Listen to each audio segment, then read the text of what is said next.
Oh, jadi begitu kejadiannya. Iya. Siapa penyebab dia ini?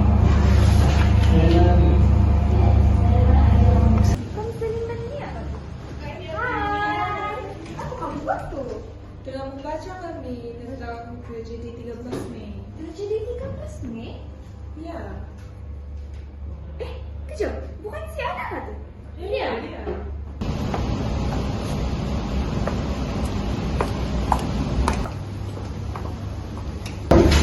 Halo, apa nih? Apa yang kau panggil aku?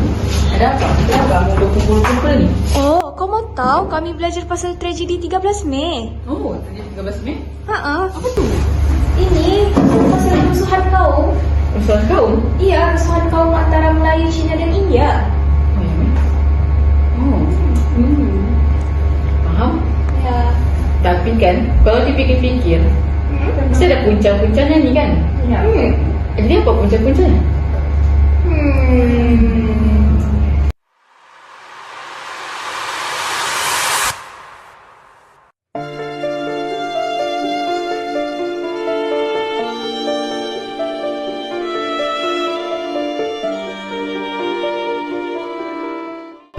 Tragedi 13 Mei merupakan peristiwa rusuh antara kaum yang berlaku di Malaysia pada 13 Mei 1969. Peristiwa ini dianggap sebagai salah satu peristiwa yang paling berdarah dalam sejarah Malaysia.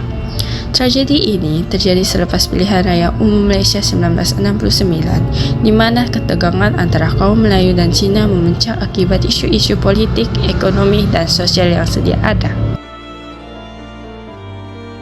Semasa penjajahan British, dasar ekonomi yang memisahkan kaum mengikut sektor pekerjaan, dengan kaum Cina dalam pelambungan, kaum India di ladang getah dan kaum Melayu pula dalam pertanian dilaksanakan untuk mengekalkan kestabilan ekonomi dan politik.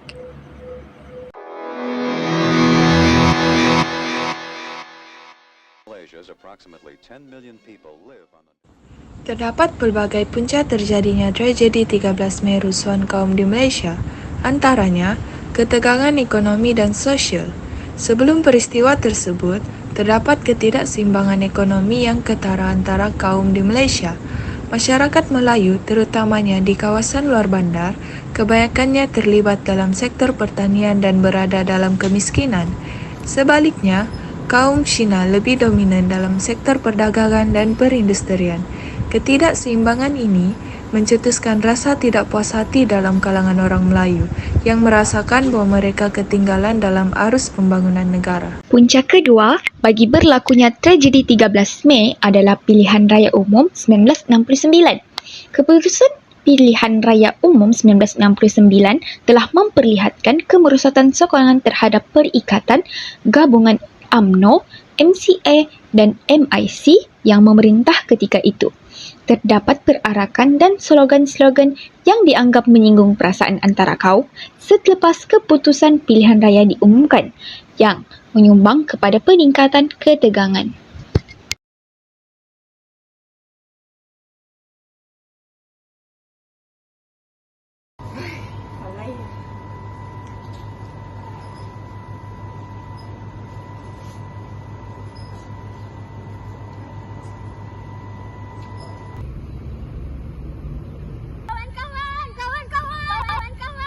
Apa tuh?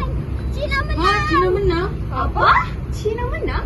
Kita tak boleh biarkan benda ini berlaku. Kalau macam ni, Cina akan menguasai negara kita. Saya rasa kita perlu buat sesuatu. Apa kata? Ayo kita mengajak orang kampung untuk buat makan bersama. Ayo.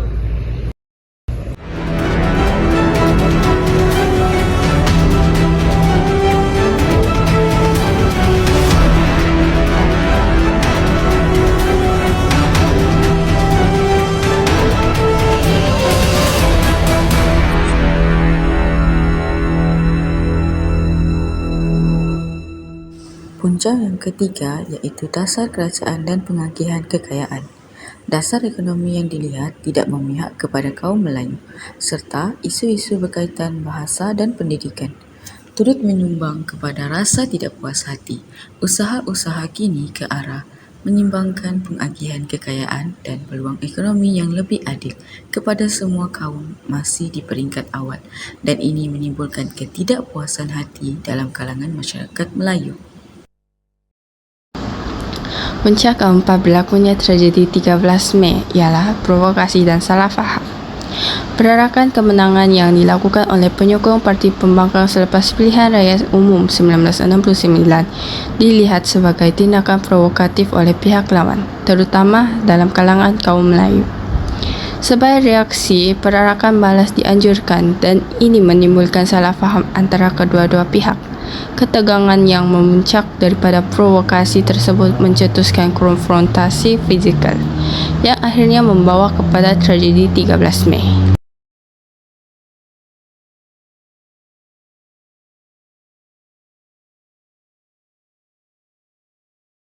Terima kasih doktor sebab buat mak saya nampak lebih cantik daripada biasa. Jangan cakap macam tu. Itu memang tugas. Pengajaran yang kita dapat simpulkan adalah kepentingan perpaduan dan toleransi kaum. Tragedi ini menunjukkan bahawa perpaduan dan keharmonian kaum adalah asas penting bagi kestabilan dan kemajuan negara.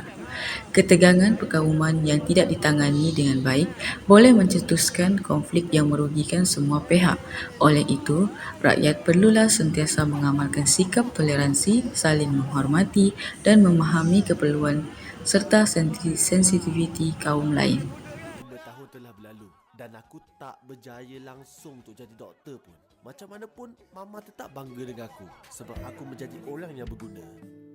Pengajaran seterusnya ialah pentingnya keadilan sosial dan ekonomi. Ketidakseimbangan ekonomi dan ketidakadilan dalam pengagihan kekayaan merupakan antara punca utama rusuhan tersebut. Tragedi ini mengajarkan bahawa keadilan sosial dan ekonomi adalah penting untuk memastikan semua kaum merasai manfaat pembangunan dan kemajuan negara. Langkah-langkah seperti dasar ekonomi baru (DEB) diperkenalkan untuk mengurangkan jurang ekonomi antara kaum dan memperbaiki taraf hidup golongan yang kurang bernasib baik. Mereka akan diterima. Budak seorang ni selalu jauhkan diri. Walaupun dengan saya, cikgu dia. Pengajaran ketiga yang mampu kita pelajari daripada tragedi 13 Mei adalah peranan pendidikan dalam mempromosikan perpaduan. Tragedi 13 Mei menekankan kepentingan pendidikan dalam membentuk sikap dan nilai perpaduan. Pendidikan yang menekankan sejarah, budaya dan bahasa kaum-kaum di Malaysia boleh meningkatkan pemahaman dan menghormati kepelbagaian dalam kalangan rakyat. Program-program perpaduan di sekolah dan institusi pendidikan juga perlu ditingkatkan untuk mengukuhkan hubungan antara kaum sejak usia muda. Saya dapat rasakan jurang antara kita semakin rapat.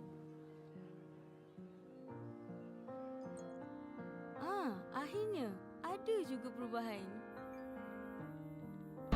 Pengajaran keempat yang dapat kita pelajari dari tragedi 13 Mei ialah kerajaan harus menguatkuasakan undang-undang yang tegas dalam isu perkauman. Tindakan tegas terhadap sebarang bentuk provokasi perkauman diperlukan untuk mengekalkan keamanan dan keharmonian dalam masyarakat mazmum. Penguatkuasaan undang-undang yang adil dan ketat boleh menghalang insiden yang boleh mencetuskan ketegangan antara kaum, sekaligus mengukuhkan perpaduan nasional.